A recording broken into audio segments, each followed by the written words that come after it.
Hey! Bienvenue dans ce rattrapage du mois d'août de 2018. Oui, je sais, ça fait depuis quelque temps que je n'ai pas donné de nouvelles. En même temps, pour tout vous dire, je n'ai pas vraiment eu le temps de tourner de vidéos. Rassurez-vous quand même, la critique de 22 Miles et de Kin, le commencement arrive très bientôt. C'est juste que j'ai pas eu le temps de tourner. Et il n'y aura pas des critiques des films sortis cette semaine parce que techniquement je n'ai pas grand chose à dire sur les deux films, vous comprendrez pourquoi.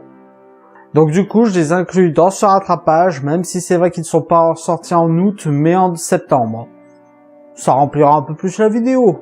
Et avant de commencer le rattrapage, je voudrais faire un petit peu de publicité pour une amie à moi qui crée des pop photographies et qui peuvent vous les vendre sous divers formats. Le lien pour la boutique est en description, et croyez-moi, vous ferez mieux d'y aller parce que c'est de la bonne. Le CIE s'approuve. Mais bon, commençons les rattrapages maintenant. Et on commence les rattrapages avec Destination Pékin de Christopher Jenkins. Au casting anglais, j'ai plus les noms en tête, mais je sais que Eric Antoine donne sa voix au personnage principal. Donc, dernier film des studios DreamWorks qui raconte l'histoire d'une oie qui, suite à une aile brisée, ne peut pas rejoindre sa bande migratoire et qui donc va devoir parcourir le chemin à pied avec deux poussins pour les retrouver. Et mon Dieu que c'était de la merde ce film. C'était pas bien du tout, pas du tout. C'est même mauvais au point de directement, sans difficulté, entrer dans le top 15 des pires films de cette année. Oui. L'animation est moche, elle apporte rien d'intéressant, les dizaines de personnages sont mal foutus, le petit poussin, là, le petit gros, il est juste insupportable. Il y a quasiment rien pour lui à ce film. L'antagoniste est un peu sympa, mais c'est pas ça qui le rattrape. De toute façon, en plus, c'est un film avec la VF, mais qui est envahissante. Le film commence avec un mème, quoi. Vous savez, le mème Bravo, Nils, super pour la caméra. Et ben voilà, le film, il commence par ce mème-là. De toute façon, l'humour du film, il est pas... C'est grossièrement beaucoup d'humour pipi-caca. Et c'est pas intéressant. C'est pas intéressant du tout. Donc, vous l'aurez compris, c'est du mauvais DreamWorks. C'est En attendant Dragon 3. On enchaîne ensuite avec Darkest Minds Rebellion de Jennifer Hugh Nelson. Et l'histoire de Darkest Minds, c'est l'histoire des enfants qui contractent une maladie qui leur fait avoir des super pouvoirs. Et du coup, les adultes commencent à avoir peur d'eux. Et du coup, il y a une espèce de simili-guerre entre les enfants, les adultes et plein de bordel sans aucun sens. Et si je commence à rire, c'est parce que ceux qui me suivent en live Facebook, je l'avais pas fait sur la chaîne Twitch, mais vraiment sur Facebook, savent ce que je pense de ce film. C'est un nanar.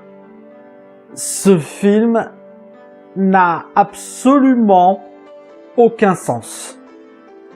Je veux dire, l'univers de ce film est bourré d'incohérences scénaristiques. Je veux dire, le coup des pouvoirs des enfants, ça ne marche pas. Le périple du trio principal, du quatuor principal, ça ne marche pas non plus. Il y a plein. Le côté post-apocalyptique, ça ne marche pas. Rien n'a de sens dans ce putain d'univers. C'est wow.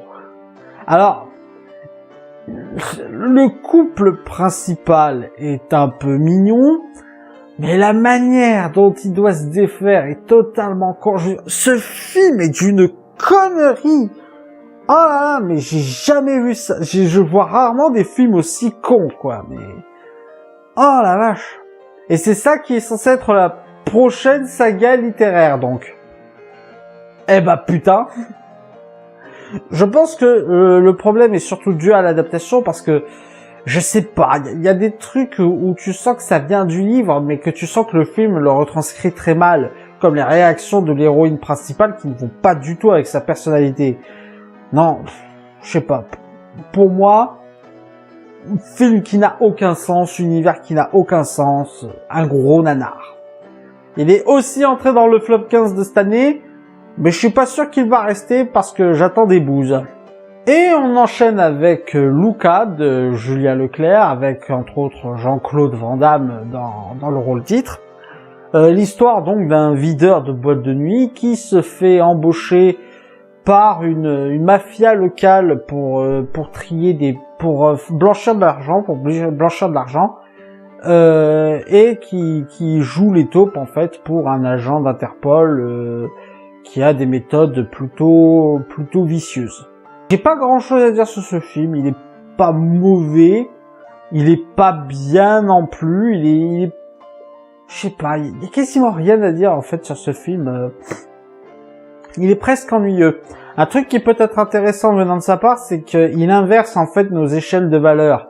Autant les personnages de gangsters, on les montre avec un certain sens de l'honneur, autant tout ce qui est représentation de l'autorité, de l'État et tout, sont montrés d'un très mauvais angle.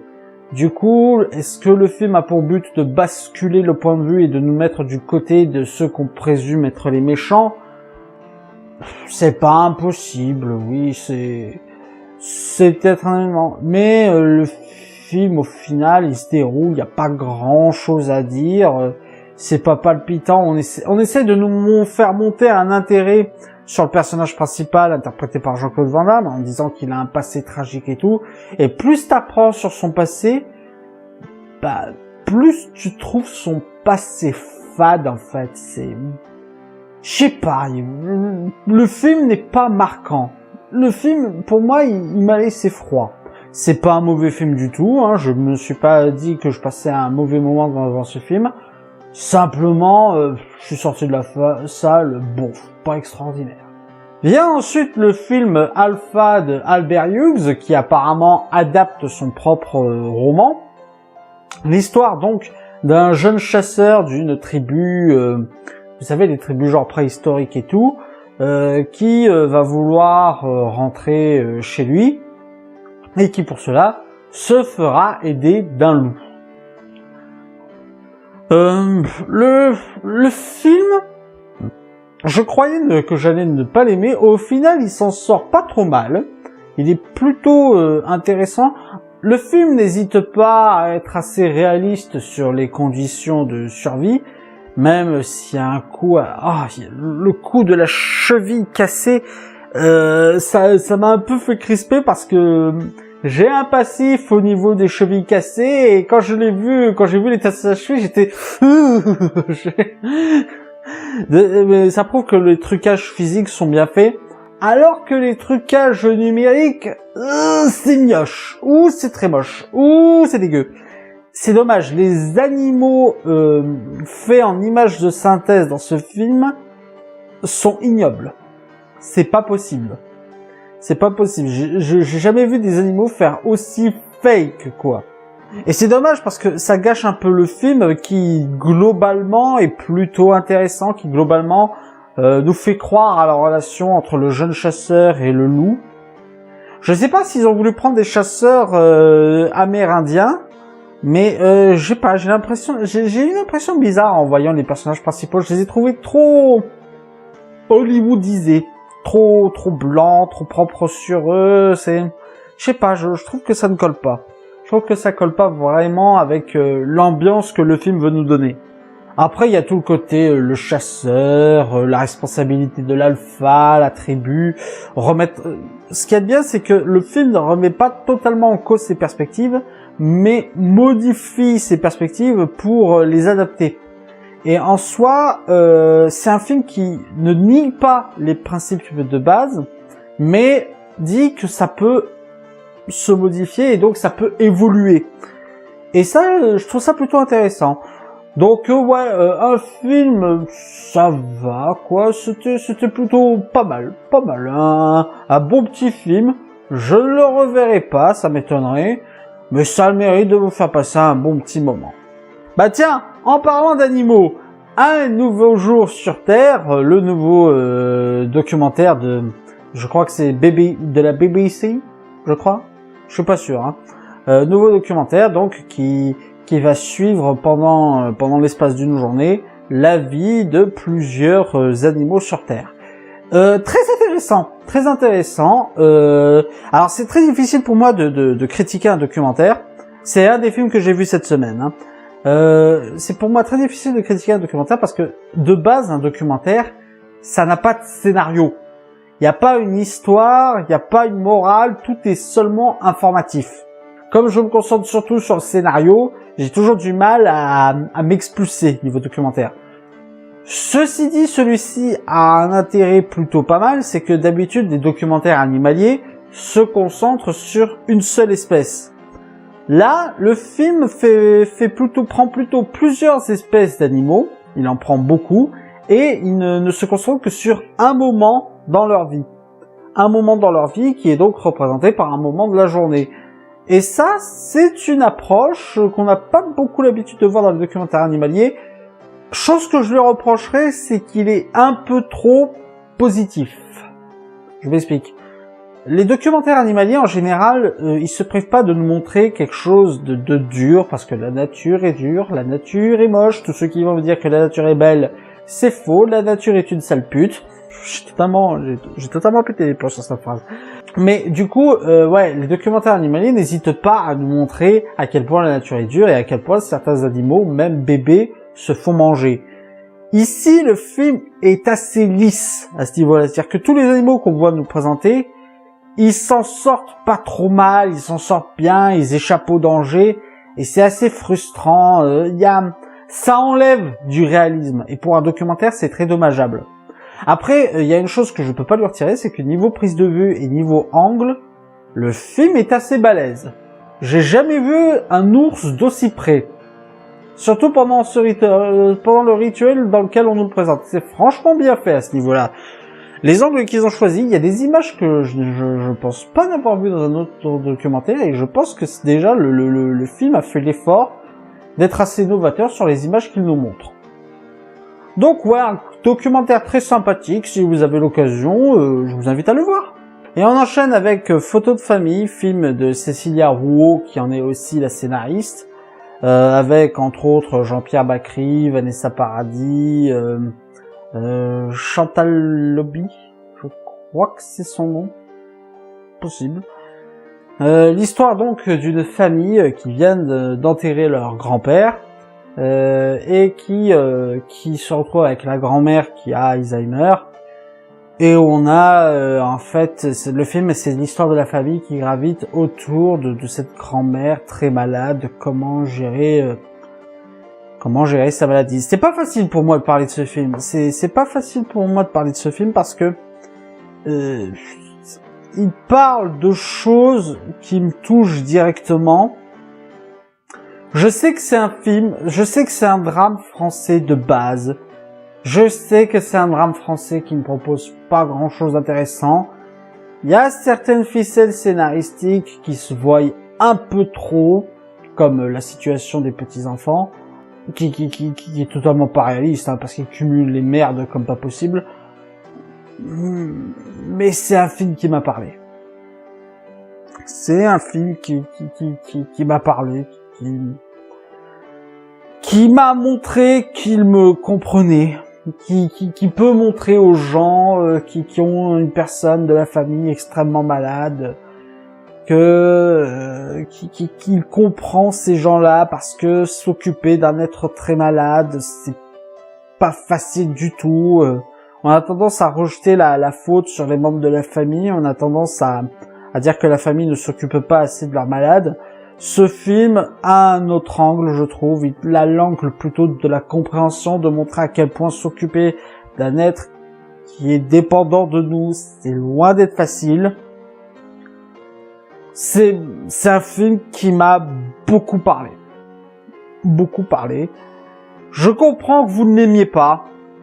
Ce ne sera sans doute pas un de mes films préférés. Parce qu'il faut rester objectif, le plus objectif possible en tout cas. Mais il m'a parlé. Il m'a parlé, Disons que ce film, de mon point de vue, c'est un anti-intouchable, si vous voulez.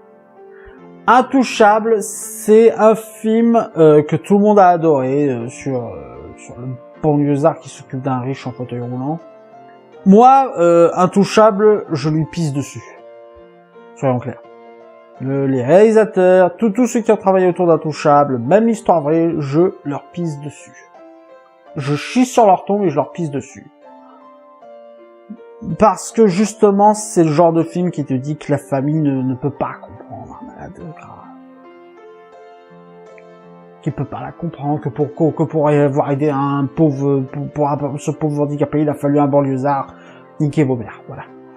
J'ai pas à en dire plus parce que c'est un peu dur pour moi de parler de ce film, mais il m'a parlé, je l'ai adoré, il m'a donné les émotions qui me comprenaient. Je comprends que vous l'aimiez pas. Parce que, faut quand même pas déconner, il a quand même les défauts du drame français. Mais là, pour le coup, c'est le drame français auquel je fais exception. Bon, on va quand même enchaîner sur quelque chose de plus joyeux. Les Vieux Fourneaux de Christophe Duturon, qui en est aussi le scénariste, adapté de la bande dessinée Les Vieux Fourneaux de Pascal Coway. Je sais pas parce qu'il a un nom avec plein de U. L'histoire avec donc Pierre Richard, Eddie Mitchell et Roland Giraud. Donc l'histoire de trois vieux qui étaient amis d'enfance, dont l'un d'entre eux vient d'enterrer sa femme, et qui, lors de l'enterrement, apprend que celle-ci l'a trompé il y a 60 ans avec son ancien patron. Et qui du coup décide d'aller le tuer. Et pour l'empêcher de faire ses conneries, ses deux amis et sa petite fille vont se mettre à sa poursuite. Je voulais pas aimer ce film. Je voulais pas aimer ce film à cause d'Eddie Mitchell, à cause de ce qu'il avait dit sur La La Land. Alors, Eddie Mitchell, pour vous expliquer pourquoi je voulais pas aimer ce film, Eddie Mitchell a fait une critique de La La Land. Il a pas aimé La La Land, c'est son droit. Moi j'ai adoré La La Land. Mais il a pas aimé, et pour raison pour laquelle il a pas aimé, l'une des raisons c'est que Emma Stone était moche comme un pou. Alors, je me fais pas d'illusions, je pense qu'il me regardera pas, mais on sait jamais. Eddie, me permet. Eddie, si tu me regardes, c'est nul. C'est pourri. C'est bidon. C'est indigne. Parce qu'en plus, il a animé une émission de critique cinématographique. Je crois que c'était la dernière séance. Je crois, je suis plus totalement sûr. Faire une critique d'un film que t'as pas aimé juste parce que Emma Stone est moche et Ryan Gosling a les pieds plats. Si c'est pour faire des critiques comme ça, ferme ta gueule. Vraiment, ferme ta gueule. Tu la boucle de bouclure. C'est nul des critiques comme ça. Critiquer les physiques des acteurs, c'est nul. C'est bidon, c'est pourri, et c'est merdique, et ça m'avait donné envie de détester ce film. Malheureusement, j'ai beaucoup aimé ce film. J'ai beaucoup aimé ce film, j'ai trouvé qu'il était très drôle déjà, j'ai trouvé que niveau comique sur les vieux, ça passait beaucoup. Mais ça passe surtout grâce à Pierre Richard qui est juste énorme dans ce film. Pierre Richard qui joue le rôle d'un vieux qui était syndicaliste et qui fait la révolution dès qu'il le peut. Ce mec est juste génial, le Pierre Richard des beaux jours, vous voyez. Alice Paul aussi, très drôle dans ce rôle, elle l'interprète super bien. Le film a la grande intelligence de ne pas se contenter d'être une simple comédie. Je m'explique. À plusieurs reprises, le film va parler de choses du passé, parce que ça va remuer un peu le passé. Et pour cela, il va utiliser des astuces de mise en scène inattendues et plutôt très intéressantes. Ils ont même utilisé de la stop motion. À un moment donné, il y a un personnage qui raconte des événements qui se sont déroulés dans le passé, et pour les raconter, ils utilisent de la stop motion. Et j'ai trouvé ça super bien fait. Je trouve que tous les moments où il ressasse le passé était très bien choisi, arrivé à installer une certaine poésie. Et franchement, l'histoire se tient. Apparemment, ils ont adapté le tome 1 et le tome 3, parce que les deux se déroulent à peu près au même endroit. Mais franchement, bien fait. Une très bonne comédie. Deux films que j'ai aimés, dans deux films français que j'ai aimés, c'est une comédie et un drame. On tombe dans le cliché. Mais quand une comédie est très bien faite, il faut le dire, et cette comédie, elle est très bien faite, et je vous encourage, si vous avez l'occasion, à aller voir Les Vieux Fourneaux. Avant-dernier film de ces rattrapages, Under the Silver Lake, film de David Robert Mitchell. Avec entre autres Andrew Garfield, l'histoire donc d'un chômeur qui va faire la rencontre d'une nana auquel apparemment il va tomber amoureux. Je dis bien apparemment parce que vous allez voir par la suite. Et qui du jour au lendemain, la nana disparaît et lui va se remettre à sa recherche. J'ai bien aimé le film, mais il me pose problème parce que le début du film est d'une nullité. Le début du film, c'est d'une nullité parce que le héros, c'est un pervers sexuel, c'est un obsédé, qui passe son temps à collectionner des revues de cul, ce genre de choses, où on n'introduit pas, en fait, parce qu'en fait, l'enquête, pour vous expliquer, l'enquête va se faire sur des signes subliminaux, sur des messages subliminaux. Et le gars, au départ, il n'est pas introduit comme un gars qui interprète les messages subliminaux. Cette introduction à cette personnalité ne vient que bien plus tard. À la base, le personnage, il nous est introduit comme un pervers.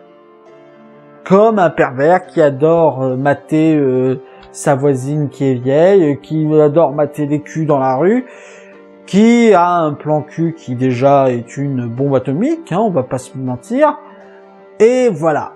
C'est comme ça, c'est ça le héros qui nous est présenté. Et c'est pas intéressant. C'est une très mauvaise introduction de personnage.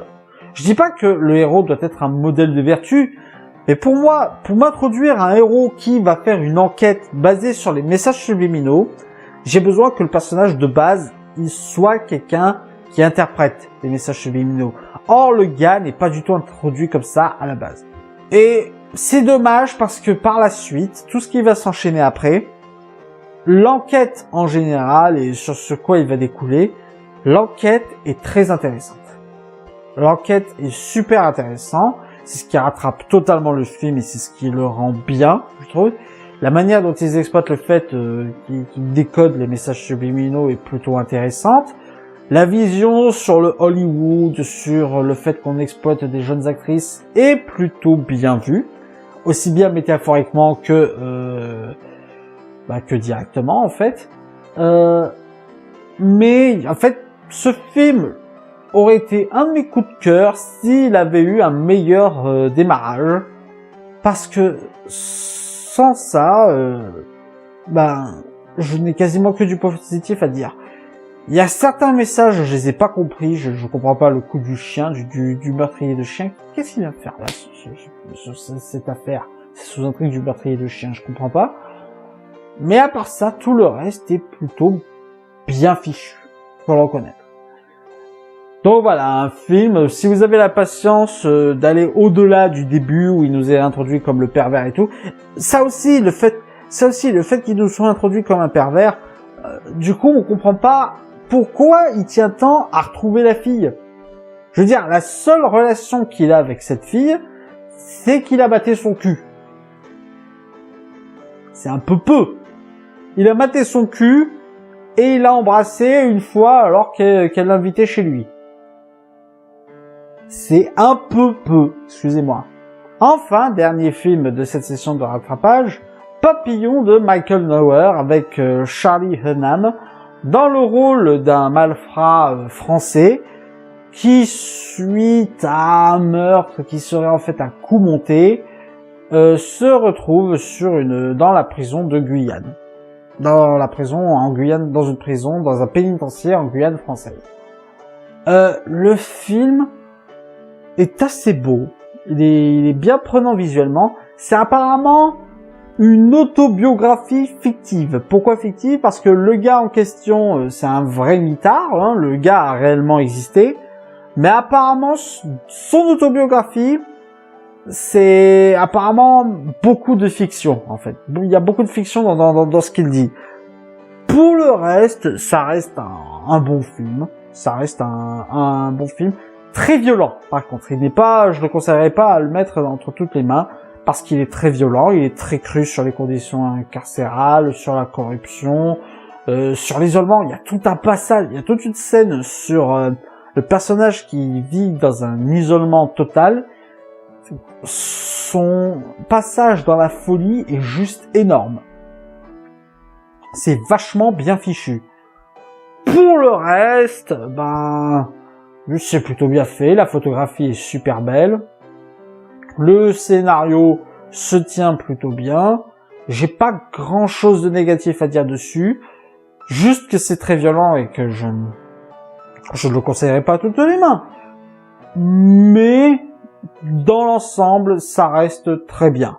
Donc voilà, on a terminé pour la session de rattrapage du mois d'août.